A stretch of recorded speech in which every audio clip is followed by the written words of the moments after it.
정치나 정부는 총선이 중요한데 집값 흐름은 한번 결정이 되면 6개월이 가거든요. 그러면 10월, 11월 흐름이 내년 4월 총선까지 가는데 저는 추석 이전까지는 사실 소강 상태, 뭐 약보합세, 강보합세 정도 갈 것 같고 왜냐하면 5월 달에 한번 나오시고 또 네, 이제 맞습니다. 한 2달 반 정도 지났는데 그 사이에 또 부동산 시장이 또 많이 또 바뀐 것 같아요. 달라졌습니다. 네, 그래서 요즘 또 부동산 최근 시장 분위기 한번 설명해 주시면 좋을 것 같은데요. 이렇게 물을 줄 알고요. 네. 제가 오기 전에 지금 네. 잠실 다녔거든요. 아. 잠실 엘스 쪽 체크를 하고 왔는데 네. 저는 서초구 강남구보다 네. 잠실 쪽을 좀 더 모니터링을 합니다. 표본 네. 수도 많고요. 서초구 강남구는 약간 그들만의 리그 같은 느낌. 그 그들만의 리그를 가지고 그 집값 흐름을 가지고 우리가 서울 부동산 시장을 좀 가늠하기에는 약간 표본이 좀 잘못됐다는 생각이고요. 그래서 항상 엘스 리센츠 저는 헬리오시티 표본도 많고 한번 네네. 보는데 역시 달라졌더라고요. 갔다 오셨는데 네. 느낌이 달라졌죠. 느낌도 다르고 거래 가격도 달라졌습니다. 네네. 분위기도 달라졌고요. 일단 엘스 같은 경우에 전형 84 기준에서 잘 나갈 때 27억까지 갔습니다. 네. 최고가 2021년 뭐 9월, 10월에 27억 가다가 쭉쭉 빠지죠. 가격이 네. 많이 빠졌습니다. 거의 한 마이너스 28% 정도 빠졌거든요. 네. 그래서 뭐 19억 얼마 막 거래가 되고 이러다가 제가 4월, 5월에 한번 체크했을 때도 21억, 22억 제대로 넘지도 못하고 네. 거기서 약간 박스권에 좀 갇혀 있어서 좀 네. 답답한 흐름. 야, 이거 뚫을까 안 뚫을까. 현장 부동산 사장님도 여기서 좀 갇혀 있는 것 같아. 네. 생각보다 좀 빨리 못 치고 올라간다라고 네네. 했는데 최근에 가보니까 23억 8천 거래가 됐었고요. 네. 지금 분위기라면 뭐 24억 넘는 건 네. 시간 문제 같고 네. 전세도 한 2, 3억 올랐더라고요. 그래서 전세도 2, 3억 오르고 매매 네. 가격도 이게 좀 상징성이 있었거든요. 22억을 뚫느냐인데 뚫었고 퍼센트지로 본다면 100으로 기준으로 본다면 한 88% 수준까지는 올랐습니다. 네. 72%까지 떨어졌다가 88%까지 올랐기 때문에 지금 분위기라면 조만간 최고가에 좀 언저리까지는 가지 않을까라는 생각은 들고요. 네. 왜냐하면 특별한 악재는 없어요. 네. 뭐 큰 호재도 없지만 큰 악재도 없습니다. 악재라고 하면 이제 금리가 일단 올라야 되는데 네. 한국은행이 과연 금리 올릴 수 있을까에 대해서 저는 좀 굉장히 회의적인 반응입니다. 네. 올려도 문제 내려도 문제인데 네. 미국은 한번 올렸어요. 네. 올렸는데 한국은행 입장에서는 사실 금리를 올려버리게 되면 시장에서 또 불확실성 그렇죠. 또 시작이냐? 네. 이번에는 또 어떡할 거야? 라고 하면서 집값이 만약에 떨어지게 되면 겨우 이제 연착륙에서 조금 회복되는 분위기인데 내년 4월에 이제 큰 이벤트가 있잖아요. 네. 총선. 총선이 있죠. 네. 제 결혼기념일도 있고 총선도 있고 저는 결혼기념일이 더 네. 중요한데 네. 아무튼 총선이 중요합니다. 네. 정치나 정부는 총선이 중요한데 집값 흐름은 한번 결정이 되면 6개월이 가거든요. 그러면 10월, 11월 흐름이 내년 4월 총선까지 가는데 저는 추석 이전까지는 사실 소강 상태, 뭐 약보합세, 강보합세 정도 갈 것 같고 왜냐하면 너무 덥잖아요. 네. 휴가철. 요즘에 뭐 집 보러 다니기 힘들죠. 그렇죠. 네. 뭐 저처럼 이상한 사람 아니면 이 더운 날에 왜 현장에 네. 돌아다니겠습니까? 네. 자, 9월 되면 또 추석 명절이 있습니다. 우리 여성분들이 민감합니다. 네. 왠지 명절이 싫어요. 네. 추석 얘기만 해도 막 짜증이 나요. 그렇죠. 일단 추석 끝나고 집 보러 가자 됩니다. 네. 그러면 10월 달부터 저는 이제 본격적인 흐름이 결정이 될 텐데 잠실 S 같은 경우는 지금도 조금씩 물론 거래량이 엄청나게 많지는 않지만 네. 조금씩 늘어나고 있는데 10월 이후에 금리가 올라가지 않는다면 조금 더 올라갈 가능성도 있고요. 금리 내리기도 힘듭니다. 내렸다가 또 여기서 그렇죠. 괜히 잘못 내렸다가 27억 뚫고 최고가 뚫고 28억 가면 정부 입장에서는 또 고민되죠. 야, 이거 규제를 해야 돼 말아야 돼. 이것도 싫고 저것도 싫다면 저는 그냥 금리 건드리지 않는 방향으로 갈 것 같고요. 만약에 혹시라도 미국이 한 번 더 올려가지고 한국은행이 어쩔 수 없이 금리를 올려야 된다면 올릴 수도 있습니다. 0.25 정도 올릴 수도 있는데 한국은행 총재님이 굉장히 똑똑하신 분이죠. 세계적인 스카기고 아마 우리나라에서만 잘 몰라서 그렇지 이야기 들어보니까 엄청난 분이더라고요. 그분이 과연 어떻게 할까? 만약에 0.25를 올려야 된다면 저는 시그널을 줄 것 같아요. 이번에 올리고 걱정하지 마. 이번에 어쩔 수 없이 올리긴 하는데 당분간은 못 올릴 거야. 괜찮아라는 시그널을 주면서 시장의 안정을 도모할 거거든요. 그러면 금리 인상에 대해서는 너무 걱정하지는 말자. 금리가 괜찮고 부동산 정책도 특별히 나올 게 없습니다. 정부 입장에서 괜히 섣불리 풀어줄 가능성도 없고요. 지금 와서 규제를 할 가능성도 없고 기껏 한다면 해주기로 한 거 실거주 의무 폐지 지금 국회에 발목 잡혀 있는 막혀 있죠. 12월 되면 둔촌주공이 이제 1년 도래합니다. 전매 제한은 풀렸잖아요. 팔아야 되는데 실거주 의무에 묶여가지고 이상한 상황이 발생합니다. 저는 첫 단추를 잘못 꽂았다고 보는데 사실은 저 개인적으로는 실거주 의무는 당연히 폐지돼야 되고 오히려 전매 제한은 좀 뒀어도 괜찮지 않냐. 예외적으로 전매 제한을 할 수 있게 해주고 굳이 굳이 분양권을 힘들게 분양을 받았는데 네. 굳이 팔아야 될 이유는 없잖아요. 실거주 의무는 우리 집에 그렇죠. 꼭 살아야 될 이유는 없는 거지. 내가 왜 네. 꼭 살아야 돼? 네. 나중에 살아도 되고 지금 살아도 되는데 네. 뭔가 안 맞아요. 그래서 이런 부분 좀 밸런스 조정이 좀 필요할 것 같고 막 국회에도 생각은 할 겁니다. 설마 올해 넘기면서까지 안 하기에는 이게 12월 되면 둔촌주공이 아무래도 네. 문제가 될 것 부담스러울 같아서 수 있죠. 부담스러워요. 그래서 총선 앞두고 또 이게 발목 잡는다라고 되기 때문에 초과이익 완수하고 이제 실거주 의무 정도 건드려 줄 것 같은데 나머지는 안 나올 것 같아요. 부동산 정책에 대해서. 네. 오히려 저는 지역개발 호재 총선 앞두고 약간 좀 표심 좀 살짝 얻어야 되잖아요. 그러면 규제를 건드리기에는 부담스러운데 개발 호재를 건드리기는 좀 좋거든요. 아, 하긴 뭐 그거야 뭐 모두 뭐 지역 발전을 얘기하는 거니까. 그 지역에 또 국한돼요. 네. 뭐 GTX 무슨 노선 네. 무슨 역 확정해 준다.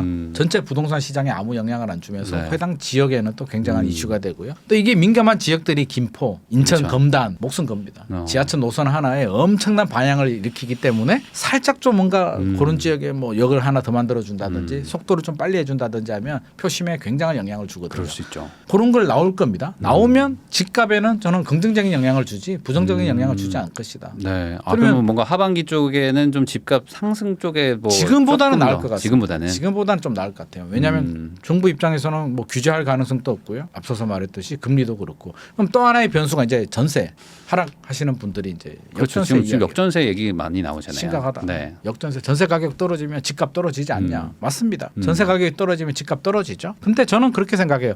이미 떨어졌다. 이미 떨어졌는데 네. 여기서 더 어떻게? 작년이 아니죠. 올 3월에 개포자의 프레지던스가 네. 입주할 때 그때 개포가 작년이죠. 2022년 8월 이전에 전용 84 새 아파트가 한 18억 정도 갔습니다. 전세 가격이 네. 18억 가다가 이제 입주 물량이 나오니까 3,300세대 네. 물량 확 풀리죠. 모든 사람이 다 입주하지 않으니까 적어도 전세가 한 1,500개에서 2,000개 풀렸을 거거든요. 네. 쭉 떨어집니다. 11억에서 13억까지 떨어졌습니다. 11억이 이제 가장 낮은 가격이었고 네. 13억 떨어졌다가 최근에 이제 다 팔렸어요. 다 소화되니까 얼마에 나오나 한번 보니까 17억, 18억까지 다시 올랐더라고요. 그러니까 아니 시장에서는 물량이 소화가 되면 전세 가격이 떨어지는 데는 두 가지 이유가 있습니다. 물량 때문에 떨어지고요. 두 번째는 이제 금리나 여러 가지 현상 때문에 떨어지는데 네. 금리는 저는 더 이상은 영향 주지 않을 것 같습니다. 아파트에 한해서. 네. 빌라 오피스텔은 다릅니다. 깡통 전세 때문에 전세 그렇죠. 사기 때문에 네. 더 어려워요. 앞으로 저는 1년 후에도 빌라 오피스텔은 잘 모르겠습니다. 쉽지 않은데 네. 아파트는 다릅니다. 전세 가율이 한 40에서 60% 정도밖에 안 되기 때문에 사실은 깡통 전세 아니에요. 역전세가 생기면 누가 칼자루를 지냐면 세입자가 칼자루를 지어요. 왜? 아니 전세 가격이 살짝 떨어졌잖아요. 네. 세입자는 집 경매 넘기면은요 자기 전세금 다 받습니다. 집주인들이 애간장이 탑니다. 네. 세입자가 경매 넘기면 예를 들어서 10억짜리 아파트가 전세가 5억인데 4억으로 떨어져요. 내가 반환하지 못하면 경매 넘기면 네. 7억 8억에 낙찰되면 세입자는 다 가져가고 집주인은 5억 돌려주고 네. 7억에 낙찰되면 2억밖에 안 남거든요. 네. 집주인이 불리한 구조가 이제 역전세인데 강남은 역전세가 이제 좀 문제긴 했죠. 네. 근데 시간이 지나면서 결국 입주 물량하고 이제 두 가지인데 전세 가격은 떨어졌는데요. 월세는 안 떨어져요. 네. 그래서 세입자들이 이제 계산기를 두들겨 보니까 대출 금리가 작년보다는 좀 내려갔잖아요. 월세가 유리한 거 맞아? 이제는 좀 월세가 좀 애매해졌어요, 좀. 그러니까 전세 가격은 떨어졌는데 월세는 안 떨어지다 보니까 사람들이 이제 계산기를 두들겨 보면 야 월세가 유리하지 않아. 차라리 전세가 유리해. 네. 그리고 빌라 오피스텔에 거주하시는 분들이 선택할 수 있는 방법은 야 전세 불안해. 네. 그러면 할 수 있는 게 월세로 가거나 아파트로 가거나 둘 중에 아파트로 하나거든요. 가거나. 네. 아파트 수요가 또 살짝 늘어나요. 근데 입주 물량 때문에 강남이 전체적으로 보면 빠르게 회복은 못합니다. 지금 네. 원베일리 네. 입주하고 있잖아요. 그러니까 요즘 또 다시 뭐 강남 서초에 또 입주량이 있다. 그래서 그거를 좀 기다려 보자. 뭐 이런 분들도 있거든요. 어쩔 수가 없습니다. 네. 입주 물량이 나올 때는 무조건 조정이 됩니다. 네. 원베일리 지금 전세 가격이 얼마 정도 나오냐면 한 14억에서 18억 사이 왔다 갔다 합니다. 18억짜리 호가도 있고요. 급한 분들은 14억에도 내렸습니다. 원베일리 남쪽에 레미안 퍼스티지 있습니다. 네. 퍼스티지가 뭐 괜찮을 때는 18억에서 20억도 전세가 갔다가 이게 원베일리 잘못 만나가지고 네. 지금 전세 가격이 떨어져가지고 같이 떨어지고. 13억도 나오고 막 네. 이러는 상황인데 원베일리 입주장 끝나면 또 올라갑니다. 그러면 원베일리 저는 18억에서 20억까지는 회복할 것 같고요. 퍼스티지도 네. 롯데만 버티면 됩니다. 네. 그래서 크게 걱정할 필요 없어요. 이미 떨어졌는데 이거는 다른 문제가 아니라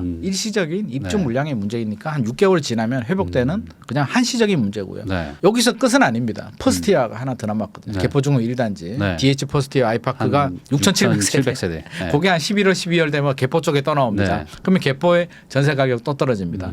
그래서 내년 상반기까지는 이런 흐름 좀 가는데 하반기 지나면 내년에 서울의 입주 물량이 굉장히 부족해요. 입주 물량이 네. 부족하기 때문에 이제 더 이상 대규모 물량이 나올 때가 많이 없습니다. 그러면 내년 하반기 되면 전세 가격은 예전 수준으로 올라가기 때문에 일각에서 말하는 것처럼 아우 전세 가격이 폭락해가지고 집값이 네. 더 떨어지고 원베일리 보시면은요 전세 가격은 떨어졌는데 실거래가 보면 지금 38억 7천인가요? 네. 38억 9천인가? 뭐 최고가 조합원 물건입니다. 아직 일반 분양은 거래가 안 되니까. 네. 저는 40억 뭐 충분히 나갈 것 같고요. 네. 지금 최근에 이슈가 됐던 게 한강 조망되는 거 60억. 60억에 지금 뭐 거래가 60억. 됐다라는 네. 허위 매물 아니냐. 뭐 네. 여러 가지 논란이 있고 둘 중에 하나가 취소가 돼서 네. 허위라고 하는데 뭐 나오는 얘기는 허위 아니라고 합니다. 실제로 네. 60억 주고 샀다고 해요. 뭐 한강 보시고 싶은 분이 네. 저 같으면 60억 주고는 안 살 것 같은데 아무튼 사시고요. 펜트하우스는 뭐 100억 네. 지금 나오고 있습니다. 네. 그래서 매매 가격에는 큰 영향을 주지 않습니다. 그래서 일각에서 말하듯이 전세 가격이 폭락해서 집값이 떨어진다는 건 전세 가격이 빠르게 회복하지 못하는 부분이 있어요.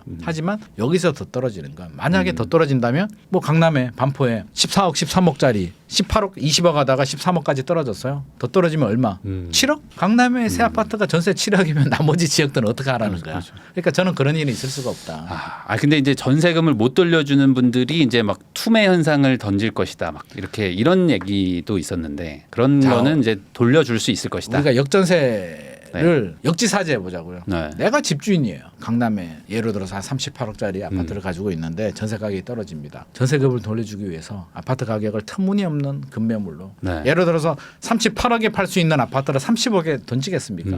절대 그렇지 않습니다. 하긴 물론 뭐 그거야 뭐. 작년에는 그런 경우들이 있었어요. 네. 작년에 집값이 폭락했는 배경 중에 하나가 거래량이 많지는 않습니다. 네. 작년 12월 서울 아파트 거래량이 800 몇십 건 정도 됐었고요. 10월은 뭐 600 몇 건 네. 그 정도였는데 역전세 당황스럽죠. 작년이 지금은 좀 적응했어요. 분위기가 좀 달라졌죠. 분위기도 네. 달라지고 네. 희망도 좀 있는데 작년은 금리도 오르지, 집값도 떨어진다 그러지, 전세 가격도 이러지. 도대체 네. 이게 뭔 상황이야? 빨리 팔아야 되겠다. 일부 분들이 파는데 올해는 분위기도 좀 달라졌고요. 집주인들이 이제 정신을 좀 차립니다. 뭔가 살 수 있는 방법이 뭐냐? 대출? 물론 대출 받아도 됩니다. 한국은행에서 조사 결과가 나왔는데요. 100으로 본다면 100 중에 80명은 어떻게든 해결할 수 있는 사람, 빌리든지 네. 본인이 알아서 어떻게든 해결할 수 있는 사람이고요. 14%가 대출을 받으면 해결할 수 있는 사람. 나머지 6%는 대출을 받아도 안 되는 사람. 네. 근데 이번 정부에서 7월 27일부터죠. 한시적으로 DSR 풀어줍니다. 야 대출 좀 받아가지고 그렇죠. 세입자한테 좀 돌려줘. 네. 엄청난 또 반대쪽에서는 반발을 합니다. 그렇죠. 야, 가계부채가 문제인데 네. 왜 투기한 집주인한테 대출을 해주느냐. 무엇이 중한디. 음. 저는 무엇이 중하냐라고 했을 때 세입자가 전세금을 받는 게 중요하냐. 온전히 받는 게 더 중요하냐. 가계부채가 중요하냐. 가계부채 그 DSR 완화해 안 해주면 완화해주면 뭐 가계부채가 뭐 문제가 되나요? 그게 대세 영향 주지는 않는다는 거죠. 네. 물론 관리는 해야 되겠지만 한시적으로 1년입니다. 네. 그리고 다른 DSR을 풀어준 게 아니에요. 한시적으로 역전세에 대해서만 DSR을 네. 풀어주기 때문에 제한적으로 저는 하니까. 제한적이고요. 1년 지나면 이 1년이 뭐냐? 정부도 1년이라고 했잖아요. 네. 정부도 알고 있는 거죠. 1년 지나면 역전세 문제 다 해결이 돼. 1년 동안만 대출을 해줄 거야. 네. 그럼 어느 집주인이 대출을 받아서 세입자한테 돌려줬는데 네. 새로운 세입자가 들어와서 전세금이 오르면 네. 당연히 상환하겠죠. 상환하는 그렇죠. 조건으로 또 해줍니다. 네. 그래서 그 부분에 대해서는 걱정할 필요가 없고요. 이제 상황이 좀 달라져서 대출 받으면 해결할 수 있는데 우리 부일남 같으면 헐값에 던질까요? 대출 받아서 반환을 해줄까? 그렇죠. 지금 같은 분위기에서는 사실 대출이 나온다고만 하면 그렇죠. 대출을 받아서 근데 한도를 상환하겠죠. 늘려주니까 나오겠죠. 나오겠죠. 그러니까 저는 물론 일부 급매물이 나올 수는 있겠지만 네. 집주인들이 그런 패닉 상태는 아니다. 그 금리도 작년만 하더라도 우리 막 그랬잖아요. 야 3% 넘어가면 한국 경제가 못 버틴대라는 네. 이야기를 합니다. 저는 그런 생각이 들었어요. 저도 3%가 높다라고는 생각을 하는데 네. 3% 넘어가면 진짜 못 버틸까? 대한민국 경제가 옛날에는 더 높았는데 네. 부담은 스럽겠지만 지금 3.5%인데 네. 물론 대출이자 내긴 좀 힘들죠. 부담스럽긴 한데 못 버틸 정도는 아니잖아요. 그러면 뭐가 문제였을까 생각해 보면 이게 금리가 3.5% 3%가 중요한 게 아니라 올라가는 속도가 문제였구나. 너무 빨리 올라가니까 하긴 그렇죠. 대응을 할 수가 없으니까. 이게 두려움이죠. 네. 우리가 패닉을 올 때는요. 예상하지 못하는 상황이 발생하면 우리는 당황하고 패닉이 오잖아요. 네. 예를 들어서 방송하는데 질문이 이렇게 있는데 생방송 중에 MC가 갑자기 말도 안 되는 엉뚱한 질문을 던졌다. 근데 내가 모르는 통계야. 네. 당황하죠. 네. 그럴 때 당황합니다. 그러면 대충 저는 그냥 대충 넘겨버리거든요. 네. 아 다음 질문 이러는데 자 우리가 금리도 마찬가지죠. 아 설마 미국이 이렇게 올릴까? 아니야. 작년 상반기까지 지켜봤어요. 네. 설마 빅스텝 듣도 보지도 못한 자이언트 스텝 뭐 울트라 빅스텝 얘기도 나오니까 그렇죠. 패닉이 오죠. 그게 문제였는데 이제 그건 아니잖아요. 미국도 이제 거의 마무리 단계. 이번에 올렸는데 잘 올려야 저는 한 번 정도 더 올리지 네. 않을까. 미국이 계속 올리면 미국 지들이라고 버틸 수 있을까. 미국 경제도 뭐 그렇게 좋지도 않고 네. 중국도 마찬가지고. 네. 거의 뭐 금리에 대해서는 마무리 단계고 물론 인하가 언제 될지는 모르겠어요. 네. 내년에 인하가 될지 안 될지는 모르겠지만 적어도 금리 때문에 패닉이 오지 않을 거다. 음. 패닉이 오게 내버려 두지도 않습니다. 내년 4월 총선이 있기 때문에 그렇게 본다면 당분간 시장에 큰 혼선을 줄 만한 일은 저는 생기지 않을 것 같고요. 그럼 시장에서는 조금씩 물론 급등은 아닙니다. 네. 조금씩은 회복을 할 것 같아요. 그래서 물론 이게 지금 서울 이야기하고 있는 거고요. 네. 지방은 조금 상황이 다릅니다. 네. 지방은 지역에 따라서 다른데 물론 작년 12월보다는 지방도 좀 좋아지긴 했어요. 미분양도 작년 12월이 6만 8천 호였고요. 네. 올 1월, 2월이 7만 5천 호까지 갔다가 최근 따끈따끈한 통계가 6월 통계가 네. 나왔는데 6만 6천 호 정도. 좀 줄었죠. 좀 네. 줄어. 크게는 아니고 조금씩 네. 줄고요. 중공업 미분양은 또 조금 늘었어요. 네. 그래서 아직 안심할 단계는 아닌데 그렇다고 해서 작년 12월처럼 그런 단계는 아주 아니다. 공포심에 막 빠지는 정도까지는 아니다. 아니고 네. 우리는 또 금방 적응합니다. 6만 6천 조금씩 줄어들고 있겠구나. 네. 물론 이게 끝은 아닐 수는 있죠. 네. 또 다시 만약에 뭐 여러 가지 예상하지 못하는 변수가 생겨서 이렇게 뭐 올랐다 내렸다 하다가 2차 하락이 올 수도 있겠지만 네. 저는 뭐 그렇게 걱정하지는 않습니다. 그냥 충분히 대응을 할 수도 있는 거고요. 네. 우리가 각자 알아서 물론 그런 거는 좀 문제가 될 수는 있죠. 항상 내 집 마련은 저는 뭐 보험이다. 나는 보험 가입하는데 사고가 날지 안 날지 어떻게 알고 가입을 하느냐. 네. 하지만 연끌은 하지 말아라고 저는 말씀드립니다. 우리 연끌할 때 그렇게 많이 했잖아요. 예비 신혼 부부가 한 사람은 혼인신고 안 하고요. 한 그렇죠. 사람은 담보대출 받고 네. 한 사람은 세입자로 들어와서 네. 전세대출 살고. 받고 양쪽 두 분이 신용대출 받고 네. 부모님한테도 좀 도움을 받고 자기 자본 1억 2억 가지고 10억짜리 아파트를 삽니다. 네. 작년에 집값 떨어졌을 때 원금 다 날렸죠. 그렇죠. 10억짜리가 7억으로 가면은요. 그런 분들이 또 강남 아파트를 못 사니까 이제 네. 수도권 아파트를 사는데 30% 정도 하락을 하거든요. 3억 떨어지면 원금 2억 다 날리거든요. 네. 패닉이 오죠. 그런 분들이 또 금매물로 팔 수도 있고요. 네. 앞으로도 완전히 지금이 이제 바닥 찍고 무조건 올라갈 일만 남았어. 저는 그렇게 보지는 않습니다. 아니 2015년부터 2021년까지 7년 올랐고 1년 조정이 됐는데 이제 다시 또 올라가지고 전고점 뚫고 엘스가 30억 넘어. 지금 엘스가 30억 넘기에는 네. 현실적으로 좀 저는 엘스가 30억 하면 반포나 50억 60억 가야 되나요? 그래서 그렇게 가기에는 현실적으로는 좀 부담스럽다. 네. 시간이 조금 더 필요하다는 입장이에요.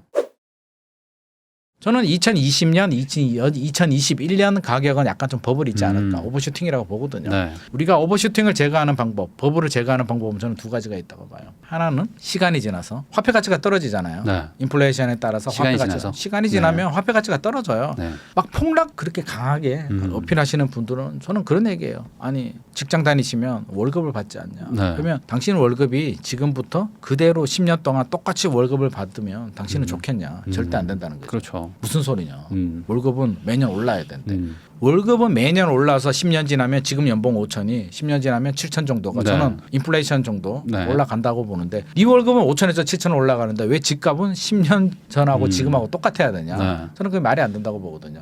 자연스럽게 집값도 반영이 되는데 화폐 가치는 떨어지죠. 네. 시간이 지나면 2020년, 2021년 버블도 저는 어느 정도 제거가 될 것이다. 네. 두 번째 가격이 좀 떨어지면은 더 빨리 제거가 되겠죠. 네. 그래서 1차 하락 때 좀 조정이 되다가 최근에 이제 회복을 했는데 시간이 지나면 이게 내년에 다시 또 상승장이 시작된다고 말씀하시는 분들도 있지만 저는 네. 시간이 조금 더 필요하다. 그러면 결국에는 이 버블은 다 제거가 될 것이다. 네. 거기에 혹시라도 2차 하락이 온다면 추가적으로 더 제거가 되면 더 빨리 올 수도 있는 거고요. 그래서 뭐 지금 속단하고 이제 무조건 올라갈 일만 남았어. 나 연끌해도 돼. 네. 그런 분위기는 저는 아니라고 봅니다. 하지만 절대 걱정하지 말자. 시간이 지나면 다 해결될 문제고. 자꾸 제가 2차 하락을 이야기하는 게 과거에도 우리 2008년, 2009년 글로벌 금융위기 왔을 때 그때도 노무현 정부 때 집값 많이 올랐거든요. 그렇죠. 문재인 정부 집값 많이 네. 올랐죠. 2008년 말이었죠. 네. 글로벌 금융위기 오잖아요. 네. 집값 폭락하죠. 네. 이번에 또 미국입니다. 항상 문제는 미국에서 미국에서 항상. 미국이 항상 네. 금리를 미친 듯이 올리니까 네. 떨어졌다가 V자 회복하죠. 네. 그때도 10년 전에도 회복했습니다. 바로 회복했다가 회복했죠. 그럼 그 후에 2009년 하반기가 어떻게 됐냐면 2011년까지 올랐다. 또 약간 조정됐다가 올랐다 조정됐다가 반복되다가 2012년도에 한 번 더 떨어집니다. 네. 그리고 이제 대세 상승으로 들어가거든요. 저는 그게 W자 흐름을 저는 2차 하락이라고 보는데 그러면 2, 3년 후에 한 번 더 올 수도 있겠다. 하지만 그걸 두려워할 필요가 있을까? 우리는 항상 그래요. 그 현상만 보거든요. 작년에 집값 떨어졌대. 만약 2차 하락이 오더라도 또 떨어졌대. 막 공포감 분위기 조성하는데 2차 하락이 왔다는 얘기는 끝났다는 얘기예요. 하락장 끝. 3차까지는 아니다. 3차 안 오죠. 3차까지는 이제 2차 하락이 웬만하면- 마지막인데 네. 2차 하락이 이제 여러 가지가 뭐가 있어요. 네. 시그널이 있는데 작년에 1차 하락이 왔을 때 네. 집주인들 마음이 어땠냐면은요. 잘 모르겠고 뭔가 불안하긴 하지만 네. 급매물로 팔 생각은 없고 역전세 때문에 어쩔 수 없이 파는 분들은 팔았겠지만 다수의 집주인들은 몰라. 일단 기다려봐. 네. 뭐 어떻게 되겠지? 오르겠지 뭐. 이러다가 오르겠지라는 네. 심리가 아직도 작동하고 있고요. 네. 한 3년 정도 필요하거든요. 이게 뭐라 그럴까 심리가 바뀌는 게. 네. 아직은 상승에 대한 그 향수가 상당히 많이 남아 있는 또 상황이고. 워낙 급등했었으니까. 급등했고. 네. 그런데 만약에 여기서 집값이 안 올라가면 사실은 집주인들은 손해잖아요. 그렇죠. 대출이자 내야 네. 되죠. 세금 재산세, 내고. 종부세 내야 되고 팔 때도 양도세도 네. 내야 돼요. 그럼 20억 아파트를 예를 들어서 S 예를 들면 뭐 23억 8천에 삽니다. 네. 제 생각에는 27억 최고가를 가도 종부세 내고 대출이자 내고 한 네. 5년 있다가 팔면 27억에 팔면 크게 남는 건 저는 없다고 봐요. 양도세까지 뭐 취득세도 내고 뭐 취득세도 했으니까. 내고 하면 이것저것 따지면 한 2억 벌까? 그 정도밖에 못 벌거든요. 그렇게 따지면 우리는 안 오르면 집주인들은 손해예요. 네. 올랐다 내렸다 올랐다 내렸다 하는데 완전 2차 하락이 왔을 때 정도 되면 약간 피로해요. 저도 과거에도 그랬지만 이게 사람이 주식이나 도박도 마찬가지인데 네. 한 번도 돈을 안 딴 사람들은 네. 아예 하지 않거든요. 네. 좀 하다가 그냥 포기해 버리는데 돈 맛을 본 사람들은 끊임없이 들어온단 말이에요. 그게 그러니까 집값도 마찬가지죠. 이게 올라갈 때도 그 똑같은 네. 시스템이 작동이 되고요. 내려갈 때도 조금만 희망을 가지는데 떨어지고 희망을 가지다 떨어지고 하면 2, 3년 되면 이제 굉장히 피로감이 누적된 한 상태에서 2차까지 오면 이제 던질 사람들은 던지고. 짜증 나는데 네. 라고 하는데 이제 배우자들이 뭐 이제 남자가 그만해라. 될 수도 있고 여자가 될 수도 있고 내가 하지 말자 그랬지. 이제 이렇게 공격이 들어옵니다. 네. 대부분 집들 보면 두 분 다 보수적이면 투자를 안 하고요. 그렇죠. 한 사람이 좀 공격적이고 한 사람이 보수적이면 투자를 합니다. 네. 보수적인 분들은 살짝 협조를 해줘요. 네. 그래 네가 알아서 해봐. 아. 집값 오르면 이제 기분이 좋습니다. 같이 막 웃으면서 이제 네. 외식도 하고 여행 가다가 집값이 떨어지면 이제 공격이 들어옵니다. 음. 내가 하지 말자 그랬잖아. 네. 지금 이게 뭐야? 애 학원 더 보내야 되는데 너 때문에 지금 힘들어. 그러면 그 당사자는 나 혼자 잘 살자고 내가 투자를 했냐? 하긴. 네. 그냥 다 팔아. 네. 뭐 이렇게 되면서 이제 급매물로 던집니다. 그게 2차에는 이제 못 버티고 이제 정리하는 급매물들이 거죠. 나온다. 근데 안타깝게도 집을 사려는 매수자들은 또 안 삽니다. 음. 지금은 집값 떨어지면 사야지라고 네. 이야기를 하죠. 2차라고 왔을 때는 절대 못 삽니다. 누가 떨어지는 칼날을 네. 잡습니다. 제 주변에도 그런 분들 많았는데요. 2012년도에 집값 네. 떨어집니다. 팔아야겠다. 막 집어 던집니다. 안 팔려요. 거래가 안 됩니다. 네. 어떡하지? 어쩔 수 없이 전세 줬는데 나중에 올라가지고 안 팔고 잘못해가지고 돈 버신 분들 꽤 많이 있거든요. 네. 실제로 거래가 잘 안 됩니다. 매물은 나오는데 거래가 많이 되지는 않아요. 그래서 저는 똑같은 현상이 또 반복이 될 것이다. 그래서 혹시라도 집주인들이 좀 짜증이 나서 패닉 셀이 왔을 때 우리 2020년, 2021년에 패닉 바잉이잖아요. 패닉 셀이 왔을 때 집주인들은 막 팔고 싶지만 매수자들은 또 안 사고 이런 상황이 옵니다. 그때는 우리가 어떻게 받아들여야 되냐면 큰일 났다. 우리 기자분들은 또 열심히 아마 기사를 쓸 겁니다. 드디어 서울 아파트 시장 끝났다. 네. 폭락 뭐 이런 기사들이 나옵니다. 그리고 폭락을 주장하시는 분들이 이제 굉장히 바빠지는 시기가 오죠. 근데 그때는 어떻게 봐야 되냐면 이게 1차 W가 왔다. 1차 하락이 오고 2차 하락이 왔다. 끝났네. 이제 터널을 벗어나겠구나. 이 터널을 벗어나면 밝은 햇볕이 있구나를 네. 우리가 빨리 캐치할수록 그 기회를 잡을 수 있는 거죠. 그 기회를 놓쳐버리게 되면 또 하다가 상승하는 닭만 쳐다보는 일이 발생을 합니다. 이번에 김임만 소장님께서 또 책을 하나 쓰셨잖아요. 이 네. 앞으로 3년 무조건 올라가는 곳 알려드립니다. 무조건이 좀 네, 부담스럽습니다만. 그러면은 지금이 어느 정도 그 살 타이밍이다라고 이제 본다면 네. 사실 지금 그 타이밍에 사야 되는 분들도 있고 그렇죠. 어떤 분들은 또 반대로도 팔고 또 옮기는 분들도 그렇죠, 있을 수도 그렇죠. 있다 보면 네네. 사고 팔 타이밍이 언제쯤이 적절할지는 또 개개인마다 또 다를 수도 다르죠. 있잖아요. 그러면 네, 그런 다릅니다. 거를 어떤 식으로 좀 판단을 해야 될지 그런 걸 좀 알려주시면 좋을 것 같아요. 같아요. 제가 3년이라고 한 거는요. 이게 네. 물론 저도 미래를 모릅니다. 이게 3년이 될 수도 있고요. 2년이 될 수도 있고 4년이 될 수도 있는데 네. 그 2차 하락이 왔을 때가 저는 마지막 기회라고 보거든요. 그러면 지금부터 2차 하락을 우리가 준비를 해야 되는데 네. 분명히 말씀드리지만요. 무주택자들이 기다렸다가 2차 하락 때 집을 산다는 건 현실적으로 굉장히 어려운 일입니다. 그렇죠. 떨어지는 칼날. 그러면 2012년에 왜 집을 안 샀을까? 네. 생각해 보면 그때 분위기 아시잖아요. 아휴, 그때는 뭐 무서워가지고 네. 싫어. 데드캣 바운스야. 네. 2013년에 실질적으로 거래량이 늘어납니다. 박근혜 정부 때 5년간 양도세 네. 면제가 나왔을 때 누가 샀냐면 지방분들이 샀어요. 서울분들은 무서워. 지금 들어가면 우리 죽어. 네. 이 터널 안에 갇혀 있던 서울 수도권 분들은 보이지 않습니다. 네. 근데 지방에 계시는 분들은 이제 거기는 이제 밝았죠. 집값이 올랐으니까. 네. 야, 니들 왜 그러니? 아니 정부가 이렇게 규제를 풀어주는데 니들이 동굴에 갇혀 있어가지고 눈이 멀어버렸구나. 우리는 보여라고 네. 하면서 그분들은 삽니다. 그러니까 그런 상황이 발생해요. 무주택자들은요. 이 상황에서 무주택자들은 떨어질 때 절대 못 삽니다. 제가 장담 드립니다. 10분 중에 9분은 못 사고요. 한 분 사시는 분들이 가끔 있어요. 네. 뭔지 잘 몰라가지고 이게 잘 모르고 사는. 몰라서 그냥 필요하니까 샀는데 그 타이밍이야. 실제로 그런 분들 꽤 네. 많이 있거든요. 그런 경우 아니면 현실적으로 굉장히 어렵기 때문에 저는 갈아타기 분들도 마찬가지예요. 네. 기다렸다가 그래 기님만이가 뭐 2차라 좋아. 네 얘기 들어보니까 그렇듯하네. 네. 그러면 나는 그때 갈아타야겠다. 네. 그러면 내 집이 오르면 내가 갈아타고 싶은 집은 더 오르겠죠. 그럴 수도 있죠. 뭐 현실적으로 그게 좀 쉽지 않아요. 어. 그래서 그거는 이제 실수요자들이거든요. 네. 실수요자들 무주택자도 마찬가지고요. 1주택자들 갈아타기 수요들도 실수요자인데 2차 하락 때 딱 갈아타는 게 현실적으로 굉장히 어렵다. 그렇다면 저는 실수요자들은 필요하냐? 자금이 돼? 를 제일 먼저 물어봅니다. 네. 일단 작년처럼 집값이 막 폭락하고 떨어질 때 있잖아요. 1차 네. 하락 때. 떨어지는 칼날을 잡을 수는 없으니까 그때는 기다려야겠죠. 근데 지금은 일단 떨어지는 칼날은 아니고요. 어느 정도 좀 진정 좀 됐으니까. 진정이 됐고 2차 하락이 언제 올지는 또 몰라요. 네. 2년 후인지 3년 후인지는 모르겠는데 제가 18년 했는데요. 18년 동안 내린 결론이 필요할 때 필요한 분이 살 때가 항상 정답이더라고요. 물론 100% 타이밍을 잡을 수는 없습니다. 네. 샀는데 추가 하락이 올 수도 있어요. 네. 근데 내가 필요해서 샀잖아요. 애 네. 교육 또는 결혼, 부모님 복양 뭐 여러 가지 이유 때문에 사서 잘 살고 있습니다. 일상생활 열심히 해요. 열심히 일하다가 뭐 집값 살짝 떨어질 수도 있는데 우리 마음가짐 그런 게 필요하잖아요. 어떡하라고. 그래서 이런 뭐 마음이 집이니까. 필요해요. 네. 실수요자들은 항상 그 마음가짐을 어떡하라고. 그래서 뭐 이런 마음이 필요해요. 어떡하라고. 나 집 하나 있는데 네. 그거 팔고 나 뭐 할 건데 전세 가라고. 라는 마음만 가지면 불안할 게 하나도 없습니다. 왜? 2차 하락이 왔다는 얘기는 다음에 7년 상승장으로 진입한다는 이야기이기 때문에 네. 좀 떨어진다. 실제로 그런 분들이 있어요. 매일 막 주식처럼 확인해요. 네. 내 집값을. 네. 부동산은 황금성이 좀 주식보다는 안 좋잖아요. 네. 그게 저는 장점이라고 봐요. 주식 투자해서 우리가 왜 돈을 못 버냐면 너무 자주 봐. 너무 자주 보고 너무 자주 사고 옆에 팔아. 게 막 올라가는데 내 거 안 올라가면 바로 팔아버리고. 팔고 나면 또 네. 올라. 그렇죠. 그렇죠. 그럼 사고 나면 떨어져.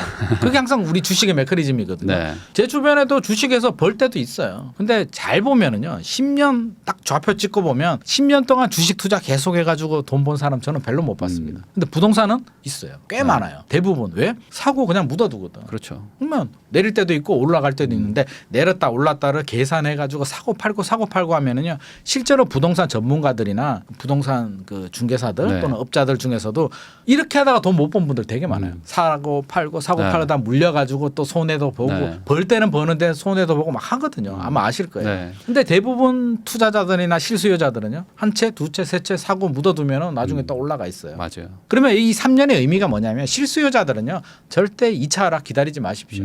타이밍 못 잡습니다. 네. 그러면 필요할 때 사고 필요할 때 사고요. 기다렸다가 만약에 2차 하락이 오잖아요. 2차 하락이 오면 저는 여유 자금이 되면 돈에 맞춰서 하나 더 사라. 왜?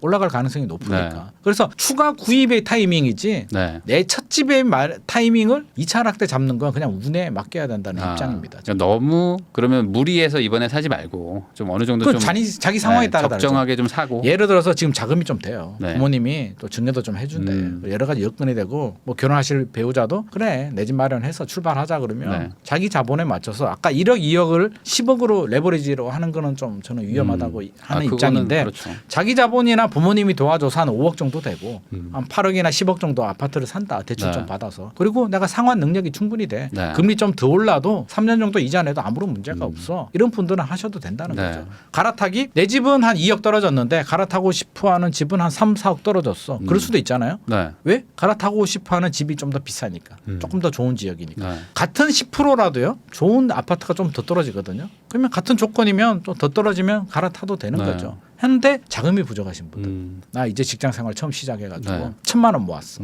지금 당장 살 수는 없잖아요. 그런데 그런 분들이라면 저는 지금 무리하게 연끌해가지고 하지는 마라. 하지만 무주택자들한테는 기회가 진짜 좋은 기회가 무지무지하게 옵니다. 지금 6월 달에도 뉴홈 했잖아요. 저는 뉴홈 보고 미치는 줄 알았어요. 하고 싶어가지고. 우리는 할 수 없잖아. 네. 왜 내가 총각되는 그런 기회가 없었는 거야. 있었는데 제가 몰랐을 수도 있습니다. 뉴홈 보면은요. 사람들이 동작구 수방사만 자꾸 네. 뉴스가 나오니까 자꾸 네. 수방사만 보는데 야 8억 7천 비싸라고 하는데 수방사 외에도 좋은 게 굉장히 많았거든요. 강동구 그 토지 임대부였죠. 고덕강일 3단지도 경쟁률이 수방사처럼 안 나왔어요. 네. 뭐 40대인가 나왔고 남양주 왕숙 같은 경우도 A19 블럭인데 전용 59가 3억 3천에 나왔거든요. 추정 분양가. 와 이게 10년 후에 2030년 입주란 말이에요. 네. 3억 3천에 과연 분양가 맞출 수 있을까? 그렇죠. 3억 3천이면 건축하시잖아요. 건축비 한번 쉽지 않죠 요즘에. 요즘에 그러니까. 막 1,000만 원 넘어가요. 그러니까. 상업용 부동산은. 그렇잖아요. 네. 자 우리 부인남이 네. 남양주 왕숙 A19 블럭에 2030년에 아파트 짓는데 네. 3억 3천을 어떻게 맞추냐고. 2030년에 짓는다고 하면 2030년에 입주하면 쉽지 않죠. 진짜. 지금도 3억 3천 쉽지 않을걸요. 네. 토지 가격에 건축비 평당 물론 뭐 1,000만 이제 원. 뭐 토지 임대부긴 하지만 뭐 네. 그래도 네, 쉽지 않죠. 남양주 왕숙은 토지 임대부 아니에요. 거긴 아니에요. 아니에요. 아닌데도 3억 3천에 나갔다고. 그러면- 물론 나눔형이니까 70%만 이제 보장을 해주긴 하는데 음. 저는 이거 굉장히 좋은 기회인데 많이 놓쳤어요. 아. 남양주니까. 네. 그렇죠. 우리가 투자 목적이 강하잖아요. 내 집 마련도 결국에는 투자니까. 네. 남양주면 어떻고 의정부면 어떠냐고요. 집값이 오르면 되지. 네. 돈 많으면 서울 들어오든지. 그러니까 3억 3천 그 좋은 기회를 저는 놓치는 거 보고 너무 마음이 아팠어요. 특히 좋은 게 뭐냐면은요. 돈이 부족하신 분들. 자 입주가 2030년이면 2030년까지 3억 3천이 있으면 되고요. 네. 본청약이 2027년입니다. 그럼 계약금 10% 2027년까지 만들면 돼요. 네. 그럼 지금부터 직장생활 시작해도요. 네. 2027년까지. 뭐 충분하죠. 그러면 2030년까지 지금 7년 남았잖아요. 네. 3억 3천 중에 절반 대출 받고 나머지 1억 7천 정도. 7년 동안 1억 7천은 못 모은다고. 직장 다니는 분이. 네. 두 분이 모으면 더 모을 수 있잖아요. 그렇죠. 그러니까 저는 이거는 나는 돈이 없으니까 내 집 마련 못 하고 그냥 호텔 가서 그냥 망고 빙수 사 먹고 네. 해외 여행이나 가고 그러면 안 된다는 거죠. 그러니까 한 번씩은 나를 위해서 좀 네. 선물을 줘도 되지만 결국에는 7년 정도면 저는 충분히 모을 수가 있다. 1년에 요즘 최저임금도 올랐잖아. 네. 오히려 뭐 입주가 늦은 게 그 누군가한테는 또 좋은 걸 수도 있죠. 물가 오르는 거 보세요. 음. 건축비가 내리겠냐고요. 우리 인건비가 쉽지 않죠. 2030년 되면 내릴까요, 오를까요? 당연히 뭐 오르겠죠. 이게. 내리면 어떤 일이 발생할까? 말도 안 되는 현상이잖아요. 난리 나겠죠. 난리가 나죠. 그러니까 절대 분양가 떨어지지 않는다. 그렇게 본다면 9월, 12월에도 좋은 물량들 많이 나오니까 돈이 없더라도 절대 실망하지 마시고요. 네. 저는 그런 경우 많이 봤어요. 그 작가분들이나 이렇게 물어보면 왜 안 했어요라고 하면 돈이 없어요. 아니 돈은 나중에 마련해도 돼요. 네. 일단 당첨부터 되세요. 네. 충분합니다. 그래요?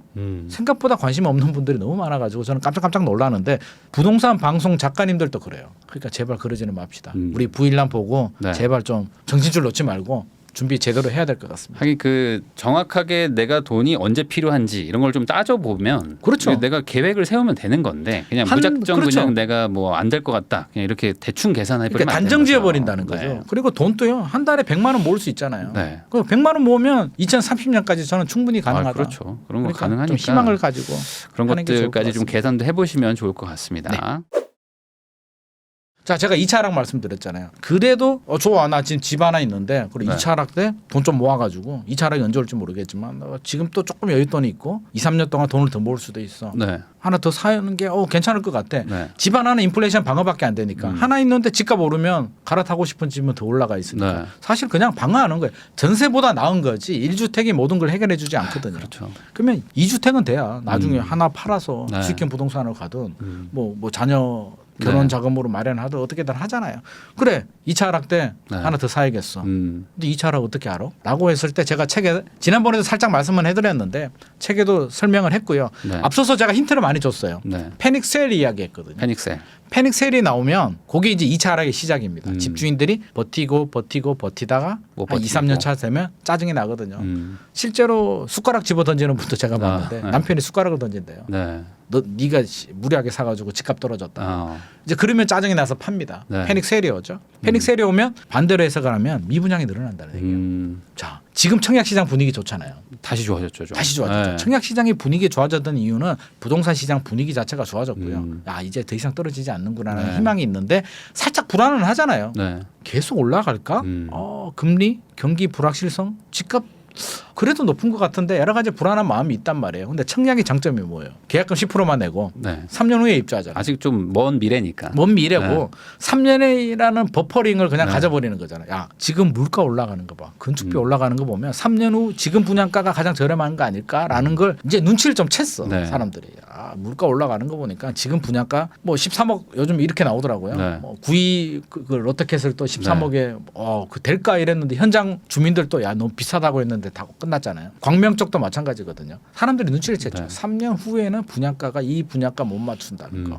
그래서 청약 시장의 분위기가 뜨거운데 네. 2차 하락 분위기가 되면 작년 둔천주공 기억나시죠? 아, 또 다시 그런 일이 일어날 수 있다. 일어나죠. 둔천주공 때 제가 뭐라 그랬냐면 둔천주공 걱정하지 마라. 전용 84 거기 미니 신도시에 이 정도 가격이면 괜찮다. 13억이 과연 비싸냐? 이게 다 소화돼라고 네. 하다가 제가 욕을 엄청 먹습니다. 이 투기꾼아. 네. 네가 둔천주공에 돈 받아 먹었냐? 무슨 소리냐? 지금 보십시오.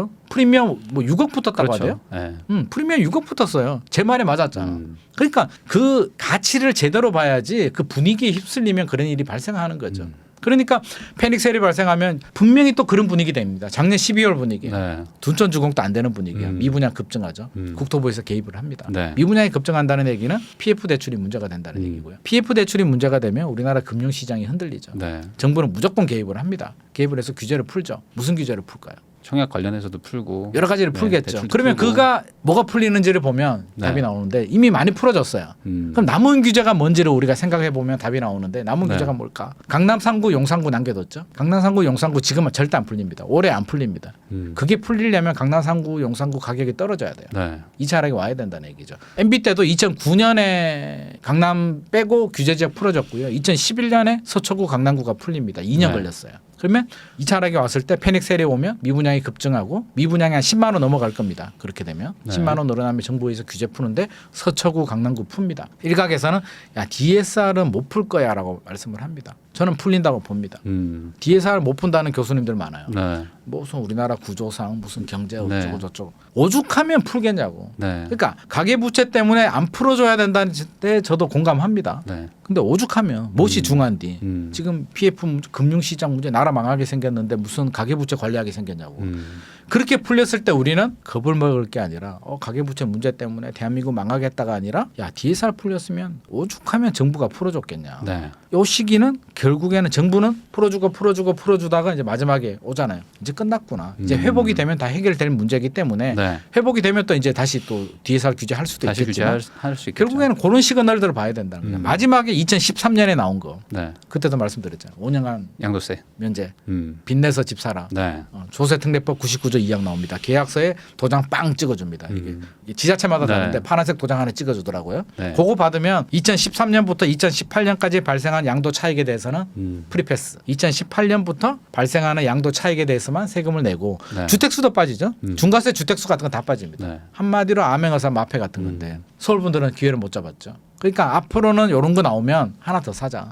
돈이 되면. 돈이 아예 없으면 못 하는 거고요. 네. 요럴 때가 오면 부모님이 약간 능력이 되시는 분들은 부모님한테 저한테 투자를 한번 해보십시오. 아버지. 지금 여러 가지 보니까 부일남 보니까 네. 이때가 기회인 것 같습니다. 제 인생을 위해서 부모님이 이때는 좀 통장을 좀 여셔야 될 때입니다. 네. 설득을 한 다음에 투자를 받아서 저는 하는 게 맞다고 봅니다. 이럴 때 투자해야 또 10년에 그 7년 상승장으로 가는 거지. 물론 그 이후에 사도 타이밍은 충분한데 네. 뭐 개인마다 다릅니다. 이 차락이 왔을 때 바로 사는 분들이 있고요. 조금 기다렸다 사셔도 되는데 급하지 않습니다. 2013년에 사신 분들이 있고요. 네. 2014년, 15년에 사신 분들도 있는데 3년이라고 했잖아요. 서울이 2015년, 16년부터 본격적으로 상승을 하거든요. 그러니까 회복을 하고 3년 정도 그 공포감을 벗어나는데 3년이 걸리더라고요. 2015년까지만 하더라도 많은 분들이 무슨 얘기하냐면요. 이렇게 오르다가 또 떨어지는 거 아닐까를 걱정을 했어요. 네. 근데 2016년 딱 되니까 이제 네. 무조건 고. 이제는 확실하다. 이제는 고. 아 네. 몰라. 언제 떨어졌는데 이제 까먹었어요. 망각을 하기 시작한단 말이에요. 그러니까 그 망각이 하기 되기 전에 저는 들어가야 된다. 그러니까 바닥 2차 시그널이 왔을 때 들어가도 되고요. 1년, 2년 더 준비했다 들어가도 되니까. 근데 시간 빨리 가잖아요. 나이는 네. 먹을수록 시간이 빨리 가잖아요. 근데 중요한 거는 어쨌든 2차 하락이라는 게 왔을 때 그냥 거기에 같이 휩쓸리는 게 아니라 그러면 안 되죠. 이게 이제 타이밍일 수 있겠구나라는 거를 항상 그렇죠. 이성적으로 생각. 이성적으로 생각해야 되고요. 그때 타이밍 놓치고 네. 끝났구나라고 해서 일상에 충실하시는 분들은 지금 후회 많이 합니다. 그렇죠. 그때 막 전세 살아야지 막 신축 가서 전세만 막 그렇게 그때 또 돌아야지 이게 막 이런 약간 분들 많았거든요. 또 이게 리더 같은 분이 있었어요. 네. S 모씨라고 네. 하락을 좀 네, 주장하시는 있으셨죠. 분. 네. 그분의 영향을 받아서 그냥 전세만 있는 사겠다. 집을 파신 분들도 꽤 많아요. 그런 분들 많았죠. 제 주변에도 있는데 저는 전문가는 그렇게 하면 안 된다고 봅니다. 그 사람 그 가족의 인생을 망쳐버리는 일이거든요. 소신껏 이야기는 할 수는 있겠지만 항상 긍정의 힘을 믿어야 되고요. 네. 추가 하락이 오더라도 우리가 시그널 그러니까 많이 올랐으니까 쉬어가야 되는 건 맞는 거죠. 네. 그러니까 쉬어가야 될 때는 쉬어가야 된다고 이야기를 해야 되는 거고요. 네. 하락장이 끝나고 2차 하락이 왔을 때는 다음에 상승장이 온다라고 자신에게 이야기를 해야지 네. 계속 하락이 와. 2011년, 12년, 13년부터 하락을 주장해서 지금까지 막 주장하고 네. 이러면 안 된다는 거죠. 언젠가는 맞을 수는 있겠지만 네. 그거는 잘못된 거죠. 사실 뭐 이게 등락이라는 게 있는 거고, 그렇죠. 뭐 큰 틀에서는 뭐 이게 상승으로 갈 수밖에 없는 게 그렇고 이제 화폐 뭐 가치 화폐 따져보면 가치를 장기적으로 따라가는 우상향 한다니까요. 근데 그거를 잘못해서 가면 야 네가 우상향 한다며. 네. 근데 작년에 집값 왜 떨어졌어? 네. 그렇게 따지면 안 된다. 절대 안 떨어진다는 건 아니니까. 그럼요. 중간에는 항상 네. 조정장이 온다는 거죠. 좀 있으면 또 추석이고, 그리고 이제 그 과거 사례를 보면은 네. 추석 이후에 뭔가 좀 이렇게 변화 같은 시그널들이 좀 많이 나오긴 나오거든요. 맞습니다. 네, 그러다 보면은 이제 아무래도 지금 분위기는 뭐 약간 좀 반등하고, 특히 네. 뭐 이제 뭐 전세 가격들도 뭐 서울 수도권 쪽은 이제 뭐 통계상도 뭐 반등하는 것으로 막 나오고 있는데, 네네. 그러면 이제 추석 이후에 가격대는 이제 뭐 지방이랑 좀 약간은 뭐 다를 수도 있겠지만, 뭐 그렇죠. 서울, 수도권, 뭐 지방 뭐 이렇게 뭐 크게 두 군데로 나눠가지고 좀 어떻게 움직일 것 같은지 조금 더 상세히 설명해 주시면 좋을 것 같습니다. 항상 터닝 포인트가 있거든요. 네. 명절이 터닝 포인트예요. 네. 추석하고 설날이 터닝 포인트인데 이게 네. 민심을 결정하거든요. 네. 뭐 요즘은 이제 많이 약화되긴 했지만 그래도 가족들이 좀 뭉친단 말이에요. 뭉치면 무슨 얘기 할까요? 다들 뭐 그냥 뭐 돈 얘기. 집 얘기, 집 얘기, 뭐 주식 얘기. 취업했니, 결혼했니 하다가 이제 어느 순간 집 얘기. 주식 얘기, 네. 부동산 얘기하고 이제 남자분들 술 한잔 드시면 또 답도 없는 정치 얘기하다가 그냥 자거든요. 그렇죠. 네. 네. 근데 정치 얘기는 답은 없고 주식이나 부동산 얘기는 그래도 필요한 얘기인데 자 부동산에 관심이 없던 분이 집값 떨어지는 줄 알고 작년 12월, 올 1월 분위기만 체크를 하고 일상에 충실하시는 분은 또 분위기를 모를 수도 있어요. 가서 이야기를 들어보니까 형이 그런데 요즘 잠실이 뭐 23억 8천 거래되고 24억 거래되고 막 이런 얘기. 우리 동네 올랐어, 막 이런 얘기 막 하고. 무슨 소리지? 19억에 거래가 됐다는데? 너 언제인데? 그 추울 때 올 1월 1월하고 지금 분위기가 달라진 거죠. 네. 집에 올 때 좀 불안합니다. 내가 너무 관심을 껐나? 네. 좀 알아봐야 되겠는데 라는 마음이 들어요. 그리고 반대 현상이 생길 수도 있고 네. 오르는 줄 알았는데 분위기가 반전이 내려가는 될 걸 수도 수도 있고. 있고. 그러면 추석이 터닝 포인트가 되는데 추석 네. 전에는 이제 일반적으로 움직이지 않고요. 추석 이후에 이제 스트레스가 끝났어요. 여성분들 이제 명절 끝나면 기분이 네. 굉장히 좋아집니다. 집 한번 보러 갈까? 네. 라는 마음이 또 들고 이제 들은 얘기도 있어. 네. 뭐 처가댁이나 아니면 시댁 가서 들은 얘기도 있기 때문에 가는데 이번 추석은 저는 항상 터닝 포인트를 하는데 이번 추석은 떨어질까 올라갈까를 보면 떨어질 만한 변수는 크게 보이지 않아요. 만약에 금리가 올라가면 달라질 수는 있는데 네. 금리가 그렇게 올라갈 것 같지는 않거든요. 네. 올려도 문제 내려도 문제이기 때문에 금리가 그렇게 올라가지 않는다면 분위기가 지금 살짝 탔어요. 네. 살짝 탔기 때문에 물론 폭등한다는 의미는 아닙니다만 네. 잠실이 토지거래가 구역이거든요. 아직도 네. 안 풀어줬거든요. 네. 안 풀어주는데도 지금 그렇게 올라가는 거 보면. 저는 22억 정도에서 갇힐 줄 알았거든요. 네. 추석 전까지는 갈 줄 알았는데 생각보다 22억을 좀 빨리 탈출해가지고 지금 23억 8천, 24억 탈출을 지금 눈앞에 두고 있단 말이에요. 그러니까 지금 무주택이신 분들이 실거주를 해야 되는 조건인데도 불구하고 막 사시는 거잖아요. 어찌 보면. 그리고 네. 그 얘기는 뭐냐? 추석 지나면 집을 사려는 매수자들이 살짝 불안해지기 시작했어요. 심리 게임이잖아요. 네. 줄다리기 게임이에요. 집주인들 매도자 집을 사려는 매수자들의 줄다리기 게임인데 작년 12월에는 집주인이 한번 졌고요. 지금은 이제 집을 사려는 매수자들이 이거 많이 안 오를 것 같기는 한데 다시 상승장으로 가는 건 아닌 것 같은데 네. 조금씩 올라가니까 이거 지금이라도 사야 될까? 이러다가 더 오르면 어떻게 하지? 심리적으로 불안하기 시작했고요. 집주인들은 기다리면 되잖아. 이제 금리도 좀 불확실성이 안심도 끝났어. 약간 좀 하는 안심 모드로 분위기가 들어가죠. 있고. 그래서 이게 단기간에 바뀌지 않는다면 네. 이번 추석 이후의 흐름은 서울 기준에서는 서울은 강세가 될 가능성이 있습니다. 저는 약보합세 아니면 살짝 강세 정도로 예상을 했는데 지금 네. 속도를 보니까 추석 이후에 서울은 좀 강세로 전환될 수도 있고요. 네. 이게 여러 가지 요인이 있는데 일단 청약 시장의 분위기가 좋아요. 네. 서울 쪽은 특히 서울 쪽은. 네. 그러면 이게 수도권이. 영향을 줘요. 심리적으로. 야, 몇백 대 1. 용산의 호반서밋 에디션 뭐 네. 그러니까 기다렸던 분들이 163대 1이 또 나왔거든요. 사람들은 헤드라인을 봐요. 네. 그 속 내용을 안 보고 가격이 분양가 상한제가 적용돼서 저렴해가지고 그렇게 나온 것보다 163대 1이 눈에 딱 들어와요. 네. 난리가 났네. 음. 청량리 뭐 7구역이었죠. 재개발한 거기도 272대 1인가 뭐 네. 나왔고 이번에 9구역 네. 물론 일부 평형이지만 300대 1이 나왔거든. 음. 난리가 났네. 다시 분위기 살아나나? 라고 심리적으로 굉장히 자극을 줄 수 있습니다. 네. 그래서 서울 수도권 지역들은 청약 시장 위주로 강세 또 일부 인기 단지들 위주로 지금 강세의 흐름을 갈 수도 있고요. 네. 지방은 최악의 상황은 아닙니다. 최악의 상황은 벗어났는데 서울처럼 이렇게 강세가 나오기는 좀 어려울 것 같고 당분간 약세를 약간 벗어나는 수준 정도로 올 하반기는 갈 것 같은데 네. 내년 4월이 총선이잖아요. 네. 정부나 정치권도 절대 집값이 폭락되기를 원하지 않습니다. 물론 폭등하기도 원하지는 네. 않습니다. 그래서 가급적이면 개입을 자제할 거예요. 규제에 대해서는. 네. 규제하기도 부담스럽고요. 풀어주지도 않습니다. 네. 그러니까 규제 안 풀려요. 그리고 규제하지도 않습니다. 네. 그러면 시장에 맡겨둔단 말이에요. 그럼 시장 흐름이 특별히 견제가 없다면 당분간 이렇게 흐름으로 갈 가능성이 높고 지역별로 지역 호재 총선에 표를 네. 얻어야 되니까 그 지역별로 뭐 지하철, GTX도 D, E, F 신설 노선이 네. 있고요. A 노선, C 노선은 연장 노선도 있어요. 네. 그런 쪽에 살짝 긁어줄 가능성이 있습니다. 야, 뭐 예비 타당성 뭐 네. 어떻게 해줄게, 기간 좀 단축시켜줄게. 이렇게 나오면 GTX B 같은 경우에 이제 인천 송도에서 남양주까지 가는데 조금 속도가 지지부진해요. 네. 다른 노선에 비해서 네. A는 공사 중이고 네. C가 좀 더 빠르고 B는 지지부진한데 그럼 B 노선에 있는 표를 얻으려면 어떻게 해야 될까? 어떻게든 좀 더 빨리 해주겠다. 우리가 노력해줄게. 음. 또 반드시 나옵니다. 그러면 영향 받죠. 송도 같은 송도도 요즘 분위기 괜찮아요. 네. 마이너스 40% 이상 떨어졌다가 최근에 한 20 몇 프로 정도로 올라왔더라고요. 네. 죽을 것 같았는데 네. 죽지는 않더라고요. 그러니까 이런 호재가 나오면 하반기 내년 총선까지는 그래도 하락은 아닐 거다. 그러니까 마이너스보다는 플러스로 가고요. 통계를 보더라도 이게 이제 좀 반영이 되는데 통계는 세 가지가 있습니다. 한국 부동산원 통계가 있고요. KB 통계가 있고 부동산 R124 통계가 있는데 통계마다 조금씩은 달라요. 부동산원 통계를 보면 이제 6월 정도에 이제 마이너스가 없어졌고요. 플러스로 전환이 됐고 네. 서울은 플러스 서울, 경기, 인천, 세종은 이미 벌써 플러스로 갔고요. 네. 지방을 보면 이제 대전, 충남이 최근에 플러스로 전환됐고 충북하고 또 한 군데가 있는데 충북 울산 또 네. 마이너스가 뗐어요. 그래서 조금씩 늘어나고 있어요. 네. 마이너스가 없어지는 게 네. 조금씩 늘어나고 있고 물론 회복 속도가 서울이 막 폭등하는 건 아니에요. 네. 0.01, 0.02, 0.04, 0.07 갔다가 다시 또 뭐 살짝 조정이 됐다가 하는데 추이를 보면 꾸준히 올라가긴 해요. 네. 막 폭등은 아니고 네. 꾸준히 이런 흐름을 보이고 있고 KB 같은 경우는 아직도 마이너스긴 하지만 추이를 보면 꾸준히 올라가고 네. 부동산 알리사도 뭐 보합이라고 하지만 추이를 보면 쭉 올라가면서 보합을 유지하면서 조금씩 플러스 보합으로 가고 있거든요. 네. 그렇게 본다면 우리가 현장 모니터링한 결과나 통계나 큰 차이는 없다. 네. 기자분들은 자꾸 이게 숫자만 보고 0.01, 0.02 가면 뭐 5주 연속 상승 뭐 네. 이렇게 헤드라인 때려버리거든요.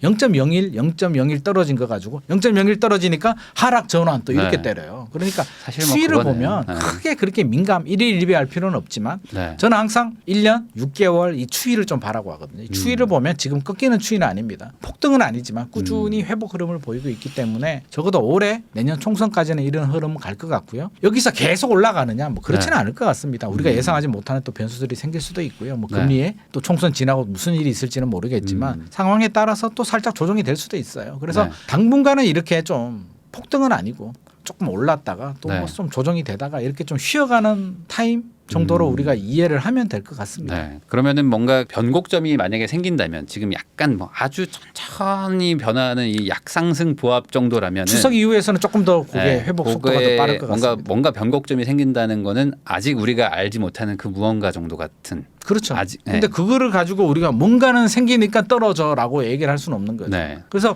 저는 2020년, 2021년 버블을 제거하려면 시간이 조금 더 필요하다는 입장이긴 합니다. 그래서 좀 더 시간이 필요한데 그래서 단기간 순식간에 폭등해가지고 잠실이 30억 가고 또 어디야 마포가 뭐 25억 30억 가고 이런 일은 저는 발생하지 않을 것 같습니다. 3년 내에 그런 일은 없을 것 같고요. 하지만 전고점 가까이 가거나 또 전고점을 살짝 뚫는 아파트들도 나올 수는 있죠. 그래서 그 정도 수준에서 앞으로 3년 정도 흐름이 갔다가 또 약간 떨어졌다가 하는 정도로 가지 않을까 싶습니다. 이번에 또 책 쓰신 이 앞으로 3년 무조건 올라가는 곳 알려드립니다. 이 책 쓰신 거에 이 제목만 보면은 이 뭔가 올라가는 곳을 알려주실 책이잖아요. 네. 그래서 이제 이 책을 뭔가 다 알려드릴 수는 없으니까 네. 좀 핵심 포인트를 한두 개 좀 알려주시면 좋을 것 같아요. 결국에는요. 네. 제가 3년 후에 올라갈 아파트라는 건 결국 네. 아파트는 시장 가치잖아요. 네. 부동산 시장이 좋아지면 결국에는 따라서 다 올라가는데 네. 더 오르는 아파트가 있고 덜 오르는 아파트가 있단 네. 말이에요. 그래서 올라가긴 올라가는데 그러면 2차 하락이 왔을 때 향후에 2차 하락이 끝나고 상승장이 왔을 때 더 올라가는 아파트가 어딜까를 우리가 눈여겨봐야 되는데 네. 저수지 이론이라고 제가 몇 번 설명을 드렸는데요. 네. 집값 떨어질 때는 외곽 지역부터 이제 먼저 떨어지고 중심지는 늦게 떨어지고 올라갈 때는 중심지가 먼저 올라가거든요. 지금은 아직 2차 하락 오지 않았잖아요. 네. 그래서 제가 기억이 난다. 올 초인지 5월인지 올 네. 초였는지 모르겠는데 그때 한번 질문하신 것 같아요. 뭐 송도나 동탄 이야기하면서 지금 어디 들어가는 게 좋냐 뭐 이런 질문 한번 한 것 같거든요. 그때 제가 그랬죠. 1차 하락이 왔을 때는 오히려 많이 떨어진 지역이 유리할 수도 있다라고 답변 드린 제가 기억이 좀 납니다. 보십시오. 동탄 송도 지금 어때요?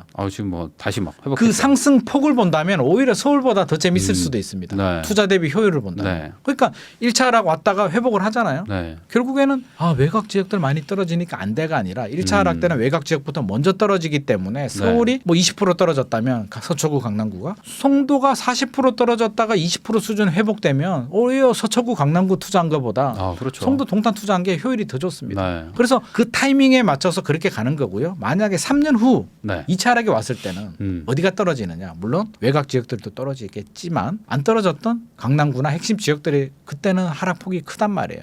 그때는 핵심 지역 위주로 들어가야 되겠죠. 2010년, 2011년, 2012년 강남의 개포주공이 10억, 11억 하던 게 2년 만에 5억 7천까지 50% 반토막이 났던 시절도 있습니다. 자, 그럴 때 그러면 외곽 지역으로 들어가는 게 맞느냐? 강남으로 들어가는 게 맞느냐? 2차 하락이 왔을 때는 무조건 핵심 지역 위주로 핵심 지역으로 들어가는 게 맞죠. 그럼 핵심 지역이 어디냐? 지역마다 여러 가지가 있는데 이제 핵심 지역을 보는 관점은요. 전통적으로 핵심 지역, 강남이나 마용성 지역이 있고요. 두 번째는 뭔가 개발 호재, 미래 가치가 있는 지역 위주로 좀 봐야 되는데 미래 가치는 뭐가 중요하냐면 서울 기준에서는 재건축이 중요해요. 네. 재건축 재개발. 네. 요즘 신통기획 오세훈 서울시장님이 열심히 펌프질을 하니까 네. 압구정, 목동, 뭐 상계동 이런 쪽인데 압구정은 사실 우리가 언급할 필요도 없는 게 뭐 그들만의 리그. 압구정은요 작년 12월에 집값이 안 떨어졌어요.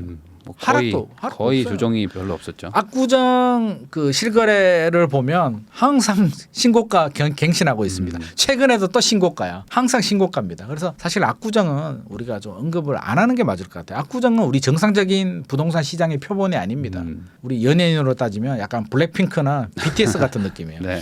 블랙핑크 걱정할 필요가 없잖아요. 엔터테인먼트 사업이 어렵고 경제가 어렵고 그거는 다른 연예인들의 얘기고 블랙핑크 걱정할 필요는 없다는 거죠. 압구정은 약간 그런 느낌입니다. 그래서 일단 빼야 되고요. 그러면 어디로 가야 되느냐? 저는 2차 하락이 왔을 때 이제 강남도 보시면은요. 5층짜리는 다 끝났어요. 그렇죠. 개포주공.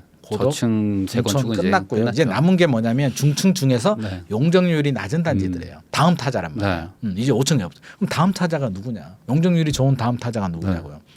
목동이 용적률이 굉장히 좋아요. 굉장히 좋죠. 굉장히 좋고 지금 안전진단 운 좋게 물 들어왔을 때 노전 넣는다고.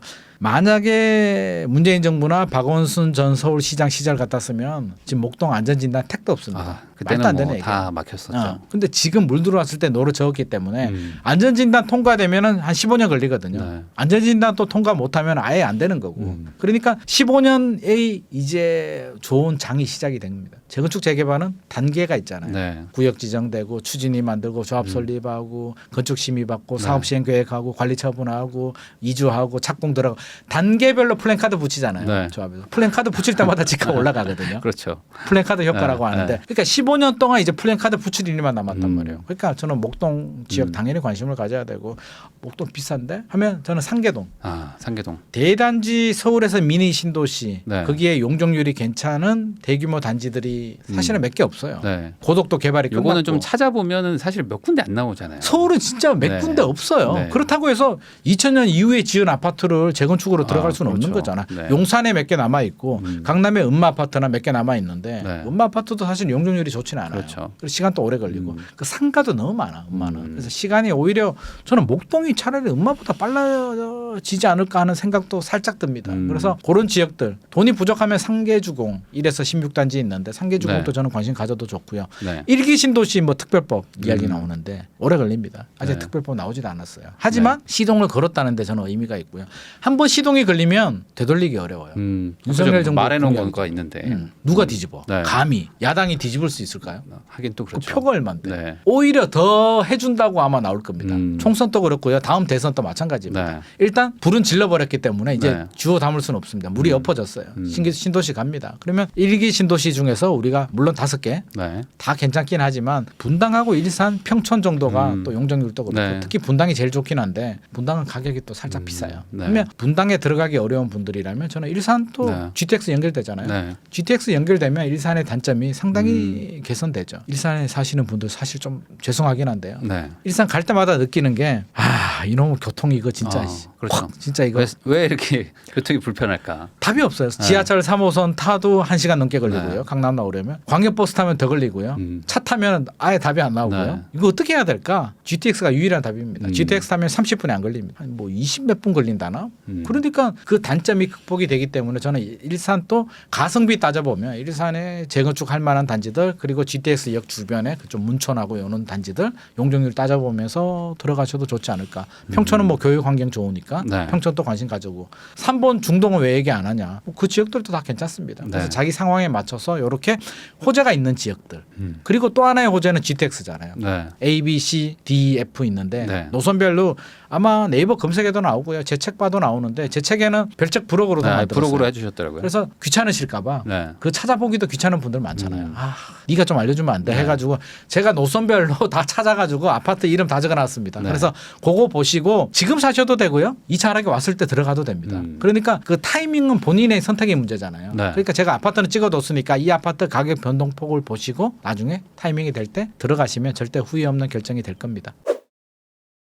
그럼 마지막으로 이 영상 보시는 분들이 아마 이게 궁금하실 것 같아가지고 지금 2차 하락이 올 수도 있다 이런 네. 얘기를 해주셨기 때문에 아마 그러면 지금 이제 집을 사려고 하시는 분들도 그럼 2차 하락이 올 수도 있고 안 올 수도 있다면 어떤 시그널을 보고 있어야지 이거를 내가 알 수 있을까 그거가 좀 궁금할 것 같아요. 2차 하락요. 2차 하락은 1차 하락하고 좀 다릅니다. 일단 네. 그 매물하고 거래량을 좀 봐야 돼요. 네. 자, 1차 하락 오고요. 이제 우리가 W라고 하잖아요. W를 이론적으로 보면 자, 회복했다가 바로 떨어졌다가 바로 올라가는데 네. 실질적으로는 1차 하락과 2차 하락 사이에 한 2, 3년 정도의 시간이 있을 수 과거는 그랬습니다. 네. 근데 최근에 보면 약간 반응 속도가 좀 빨라. 움직임이 좀 빨라요. 빨라요. 그래서 네. 이게 3년이 안 올 수도 네. 이게 3년보다 짧을 수도 있어. 네. 그러니까 이게 제가 3년이라고 하는 건 이제 과거 사례를 해서 넉넉 잡아서 제가 3년을 한 거고요. 네. 짧아질 수도 있는데 기닌만이가 3년이라고 했으니까 나는 3년 알람 걸어놓고 천일 걸어놓고 천일 걸어놓고 3년 후에 봐야지. 그렇게 하면 안 되고요.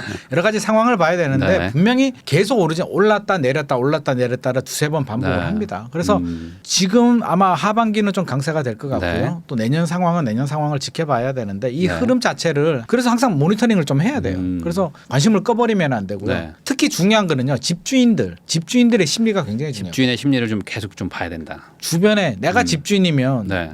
나의 심리도 중요한 거고 주변에 집 가진 친구들이 하는 이야기들 네. 좀 눈여겨봐. 집주인들이 진짜 못해 먹겠는데라는 말이 나와야 돼요. 뭔가 불안해하고 뭔가 불안해하고. 좀, 근데 이거 아직은 뭐냐 이게 전혀 이런 아니잖아요. 느낌. 아직 전혀 아니에요. 근데 1차 하락이 왔단 말이에요. 네. 집주인들 속에는 약간 뭐가 남아요. 스크래치가 네. 남아있어요. 네. 그게 한 번, 두 번, 세 번이 반복이 되면 누적이 되고 불안감이 커지거든요. 네. 그래서 지금 일단 1차 하락은 왔고요. 2차 하락이 한 2, 3년은 걸릴 것 같지만 네. 그 집주인들의 심리 상태, 심리 상태라고 하면 이제 매물을 어떻게 내놓느냐. 아마 내년이든 후내년이든 한번 살짝 또 조정될 때가 옵니다. 그때 네. 되면 또 엄청나게 불안할 때가 와요.